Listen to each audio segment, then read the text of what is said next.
L'édition de 21h, les titres. Après la fermeture de leur société par l'État, les travailleurs d'Intercell Guinée entendent déclencher la procédure pour être rétablis dans leurs droits. Aliou Diallo sera dans ce journal pour plus de détails. Faire l'état des lieux des impacts causés par leur déguerpissement, les victimes de Caporora étaient ce matin face à la presse. Et sur le continent, en Tunisie, les élections sont prévues dans le dernier trimestre de la fin de l'année 2019. L'annonce a été faite ce mercredi. Bienvenue à tous.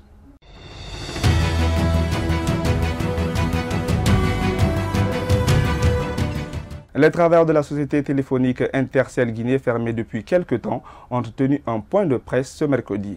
En toile de fond, interpeller les responsables de la dite société à les indemniser.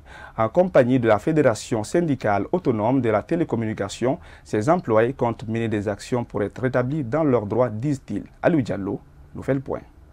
Ils sont au nombre de 98 travailleurs qui réclament leur indemnisation. 24 mois de prise en charge, c'est cela la revendication. Pour ces désormais anciens travailleurs de la société de téléphonie Intercell, aucune procédure n'a été respectée. Il était clairement mentionné dedans le règlement des droits légaux.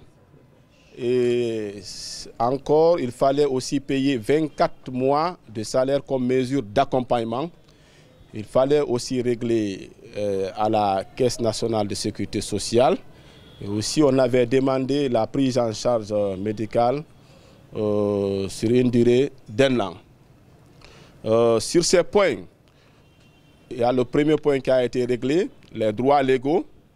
Depuis 4 mois aujourd'hui, les autres points ne sont pas encore réglés. Dans la foulée, ces frustrés n'ont pas aussi manqué d'exprimer leur colère face aux multiples taxes que l'État impose aux sociétés. Au niveau du secteur des postes de télécommunications, les taxes impactent beaucoup la rémunération des travailleurs du secteur. Il y a les taxes aujourd'hui sur la TCT, c'est-à-dire quand une personne appelle, chaque 60 minutes, tu payes 60 francs.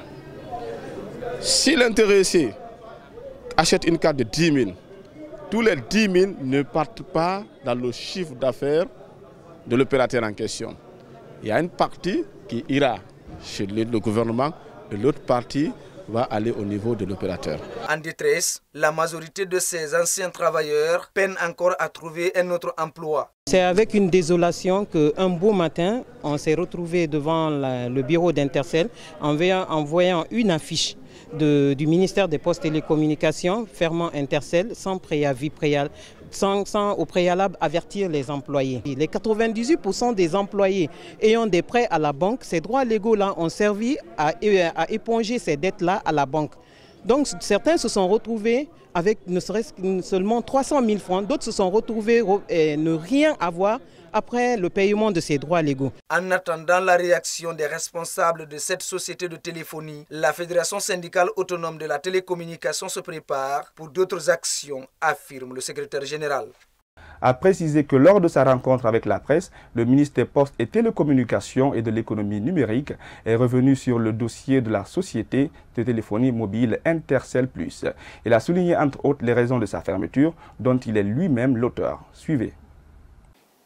Quand un opérateur veut se soustraire de ses obligations, après plusieurs interpellations non fructueuses, nous sommes obligés de prendre les décisions qui s'imposent. Après avoir évalué, nous avons évalué le cas d'Intercell, le pour et le contre, où se trouve l'intérêt de l'État, l'intérêt des citoyens, l'intérêt de l'économie nationale. L'existence de Intercell constituait une menace pour le secteur des télécommunications en Guinée. Parce que l'entreprise était surendettée et auprès des banques et auprès des autres opérateurs qui sont là et auprès de l'État. L'entreprise restait des mois sans payer les salaires. Chaque jour, l'étendue du réseau diminuait. La qualité, il y avait une détérioration continue de la qualité. Est-ce qu'il faut s'asseoir, croiser les bras et attendre que ça arrive? Ou est-ce qu'il faut prendre les dispositions pour éviter que le chaos arrive? Nous avons pris cette disposition. j'ai pris la décision de fermer Intercell en intelligence avec mes collègues du gouvernement après avoir requis la permission du chef du gouvernement.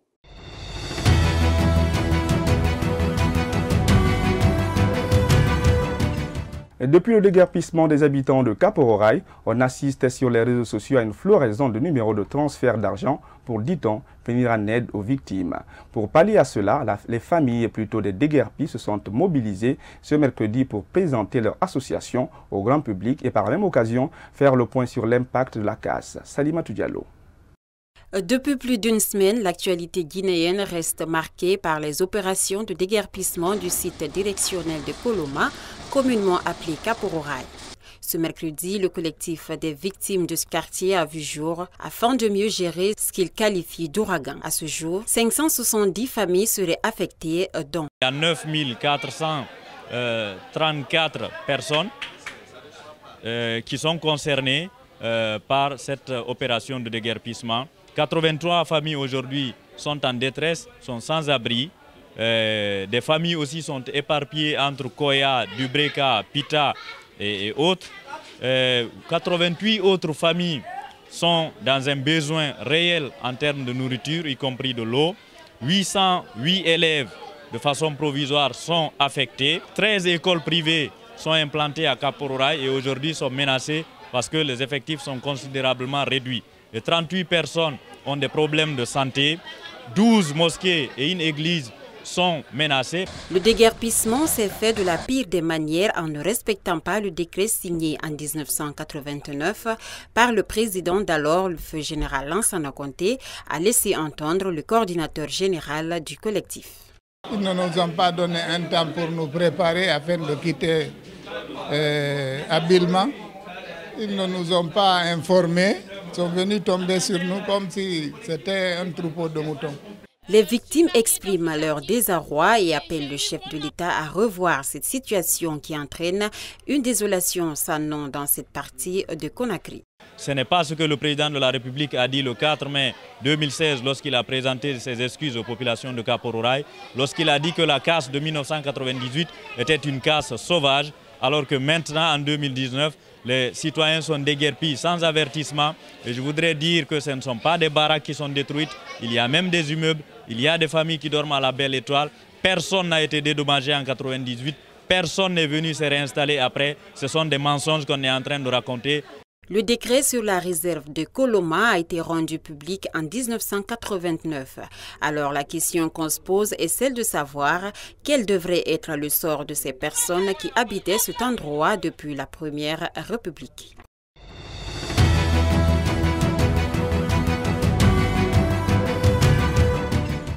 Autre facette de l'actualité, la journée internationale de la radio et de la télévision en faveur des enfants est célébrée ce 6 mars. Une occasion mise à profit par les professionnels des médias du monde entier pour se mettre au même degré de compréhension que ces enfants. Un commentaire signé Thierry Falilou Diallo.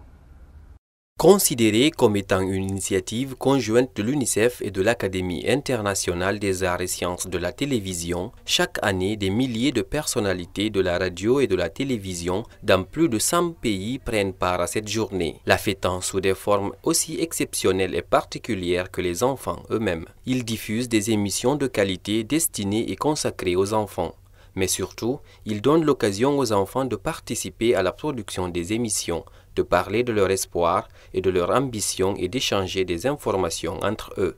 En Guinée, par exemple, plusieurs médias ont dans leur grille de programme des plages dédiées aux enfants et parfois même des émissions animées par des enfants. La journée internationale de la radio et de la télévision en faveur des enfants est maintenant une tradition en Amérique latine qui participe à la journée internationale tous les ans depuis 1994. Elle permet à ces médias d'exploiter le pouvoir de la télévision et de la radio pour sensibiliser les populations aux problèmes de l'enfance. Dans un autre registre, plusieurs activités génératrices de revenus sont développées autour du lac de Sonfodia. Malgré ce service rendu aux citoyens, ce point d'eau est menacé de disparition. Alpha Bakar Sank Diallo a fait un tour. Suivez. Des moteurs branchés tout au long du lac, cette nappe d'eau est devenue une vache laitière pour plusieurs jeunes sans emploi qui viennent trouver leur quotidien en lavant des voitures. Ce jeune rencontré sur place revient sur son utilité. On vient ici, on se débrouille, on fait le lavage. C'est grâce à ça on gagne aussi un peu. Mais cette lac, elle n'est pas protégée. C'est cette lac qu'on consomme à Yataya ici. Cette lac, elle est produite. C'est lac-là qui nous donne de l'eau de pompe. Mais cette lac, on accuse les laveurs qui sont au bord de cette lac qui polluent cette lac, alors que ce n'est pas vrai. Pendant l'hivernage, vous imaginez l'eau de ruissellement qui quitte dans les quartiers, qui descend ici. N'importe quelle eau, ça descend ici. Même les gens font des sacrifices, des animaux, des sacrifices humains, des ordures, n'importe quel, on jette ici. Mais on n'en parle pas. On acquise seulement ceux qui se débrouillent ici. C'est pour cela. Donc cette lac est très important pour nous parce que grâce à cette lac, quand même, on ne paye pas de l'eau, mais on paye quand même le terrain. Plus loin, ce citoyen interpelle l'État pour la protection de ce bijou naturel afin d'assurer l'hygiène de ceux qui l'utilisent. Le lac-là doit être protégé. Si le lac-là est protégé, la population est protégée parce que l'hygiène commence d'abord de l'eau. L'eau que nous buvons, c'est à travers cette eau qu'on gagne la santé. Mais si l'eau est polluée, et à chaque fin de mois même, les gens payent facture de l'eau. Regarde ça, comment ça fait. On paye l'eau et on ne consomme pas l'eau potable. On pollue l'eau, on donne à la population, alors que l'eau là n'est pas potable, l'eau n'est pas protégée. On accuse ceux qui se débrouillent au bord de l'eau. Le gouvernement passe, à chaque fois, c'est le cortège, nous on voit ici, il n'y a aucune importance sur ça.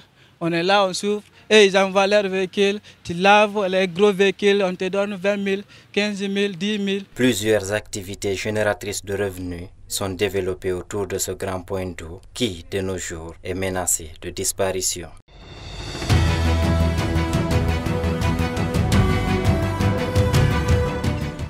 À présent, en football, dans cette grande édition d'information, le Sili Cadet a réédité l'exploit ce mercredi matin face à la Turquie, pays hôte du tournoi UEFA. L'équipe guinéenne s'est imposée sur un score de 2-1. Abdoulaye Fofana nous fait le point. Après s'être imposé le lundi face à l'équipe centrafricaine lors de sa première sortie au compte du tournoi UEFA qui regroupe les 8 équipes africaines qualifiées pour la CAN et les 8 autres venues de l'Europe et de l'Amérique, le Sili Cadet a effectué sa deuxième sortie ce matin à Antalya face au pays hôte de la compétition, la Turquie. Les hommes de Malaya vont bien démarrer cette rencontre. Dès la deuxième minute, Momo Fagné Touré va ouvrir le score pour le Sili Cadet. 1-0, c'est le score à la pause. Au retour des vestiaires, les Turcs vont égaliser à la 65e minute. Poussés dans leur orgueil, Al Gassimou va inscrire le second but du Sili à la 81e minute. C'est sur le score de 2-1 que l'arbitre va mettre un terme à cette rencontre. Cette victoire permet au Sili Cadet de réaliser la passe à 2 victoires en 2 rencontres. La prochaine et dernière sortie de la Guinée au compte du tournoi UEFA est prévue le 8 mars face à l'Australie.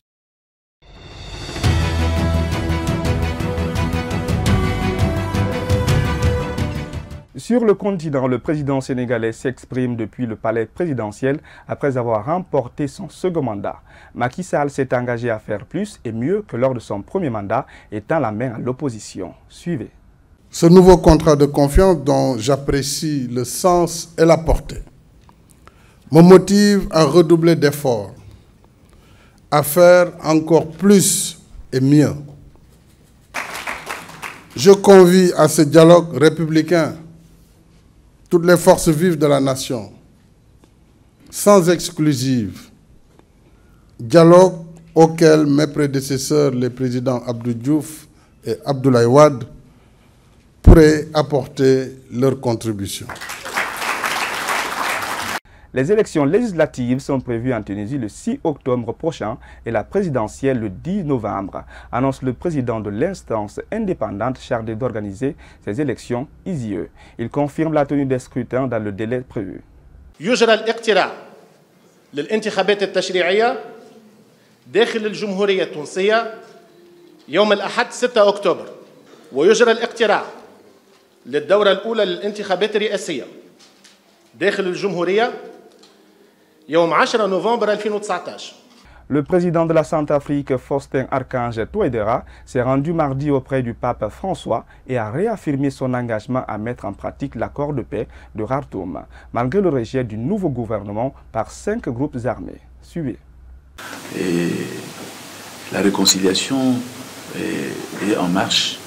Et je pense que ça a commencé lors de la visite du Saint-Père. Et je crois que nous sommes en train, il a semé la graine, nous continuons à l'arroser. Il y a des difficultés, il y a des défis, mais nous sommes confiants que la Centrafricaine va retrouver la stabilité, la quiétude et la paix. C'est un grand défi et que nous sommes venus encore demander un effort supplémentaire parce qu'il y a une chose d'avoir un accord, mais il faudrait implémenter, il faut appliquer, mettre en œuvre cet accord. Et nous avons besoin de tous les amis et Santé Didio.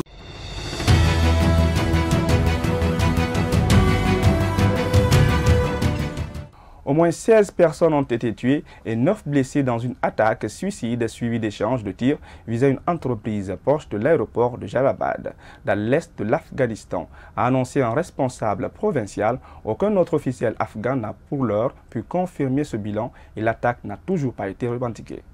À travers une conférence de presse, le ministère des Affaires étrangères de la Chine affirme que les nuisibles dangereux trouvés dans les importations de graines de colza sont à l'origine d'une décision tout à fait raisonnable et légale d'inscrire le grand exportateur canadien sur la liste noire, ce qui fait monter les tensions dans un conflit naissant entre les deux pays. Suivez. 中国政府做出上述决定肯定是有根有据的。那么经了解呢，近期中国海关多次 在从加拿大进口的油菜籽中检出了危险性的有害生物，那么其中一家企业出口的油菜籽检疫问题尤为严重。在这样的情况下，中国海关根据法律法规和国际惯例做出了暂停进口的决定，这完全是合情合理合法的。加拿大作为全球最大的油菜籽生产国，最大的油菜籽和菜籽油出口国， 相信也一定能够明白，有害生物一旦传入，对农业生产和生态安全构成严重威胁的道理。那么，同其他任何国家一样，中国政府也需要保障自己国民的健康和安全。 Un rassemblement de surveillance s'est tenu ce mercredi matin devant la prison de Condé-sur-Sarthe après que Michael Chiolo, détenu radicalisé, est blessé sérieusement de garde avec un couteau mardi.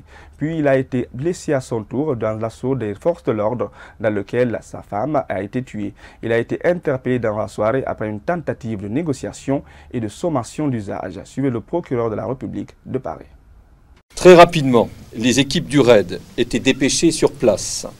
Après une tentative de négociation et des sommations d'usage, le RAID intervenait, les personnes ayant fait connaître leur refus de se rendre, criant notamment Allah Akbar à plusieurs reprises. À l'issue de l'assaut, le détenu a été interpellé. Il présente des blessures sans grande gravité et il est, à l'heure où je vous parle, hospitalisé. Sa compagne, elle, est décédée des suites de ses blessures. Le ministre de l'économie et des finances, Bruno Le Maire, annonce ce mercredi la mise en place d'une taxe sur les géants du numérique à hauteur de 3% des chiffres d'affaires réalisés en France, avant de présenter la mesure en Conseil des ministres. Suivez. Nous créons aujourd'hui cette taxation des plus grandes entreprises numériques au niveau national. Cette taxe, elle est simple, elle est ciblée, elle est efficace. Elle est simple puisqu'elle aura un taux unique, 3%, sur le chiffre d'affaires numérique réalisé en France. C'est exactement la même base que le projet que nous portons à l'échelle de l'Union européenne. L'ancien PDG de Renault et Nissan, Carlos Ghosn, a quitté le centre de détention de Tokyo après avoir passé plus de 100 jours en prison suite à son arrestation pour des accusations de malversation financière. Il a été libéré ce mercredi matin de la prison de Kozme à Tokyo. Après plus de 3 mois passés en prison, l'ex-patron de Renault et Nissan est sorti du centre de détention, encadré de gardiens, avant de s'engouffrer dans une voiture devant les objectifs de dizaines de caméras et d'appareils photo. À présent, nous partons en Espagne avant de boucler ce journal. À Oliete, un groupe d'Espagnols a parrainé plus d'une cinquantaine d'oliviers dans ce village. Une manière pour les initiateurs d'attirer de nouvelles familles dans le village et surtout de contribuer à l'éducation des enfants. Aminata Keita nous signe ce focus de la rédaction. Ces arbres centenaires font partie des 7000 oliviers que Sira et ses compagnons ont ressuscités à Olieté, un village d'un peu plus de 360 habitants au nord-est de l'Espagne. Moyennant 50 € par an, un particulier peut devenir le parrain de l'un de ces 100 000 oliviers à l'abandon dans la région. Le parrain peut choisir son propre olivier, choisir son image et même lui donner un nom. Ensuite, à travers notre page web ou notre application, il peut suivre sa transformation, de son état d'abandon jusqu'à sa prise en charge optimale, et tout cela grâce à sa collaboration. Chaque année, Olieté perd des habitants. L'objectif de ce programme est donc d'attirer de nouvelles familles dans ce village, dont presque la moitié de la population a plus de 65 ans. En 4 ans, 2500 parrains ont adopté un arbre. Résultat, 8 emplois fixes et 6 contrats saisonniers ont pu être créés. César est l'un de ces nouveaux travailleurs. Il voit ici l'opportunité de commencer une nouvelle vie. S'il y a du travail, je peux rester ici jusqu'à la fin de mes jours, donc j'aimerais bien y acheter une maison et y faire ma vie. Grâce à l'arrivée de ces nouveaux travailleurs et de leurs familles, le village a pu sauvegarder sa seule école qui compte désormais 6 élèves. Près de Madrid, à 300 km d'Olieté, c'est particulièrement cette dimension humaine qui a séduit Esther pour adopter un olivier. En récompense, les parrains reçoivent 2 litres d'huile d'Olieté par an. C'est bien plus qu'un arbre. Avec mes 50 € et les 50 € de quelqu'un d'autre, ils remettent sur pied un village qui sinon serait abandonné. Pour moi, c'est une joie. Plusieurs centaines de bouteilles sont vendues chaque année au prix de 12 à 50 € le demi-litre. Et il est même possible d'en acheter sur Internet. Fini ce journal qui a été réalisé par l'équipe de la rédaction.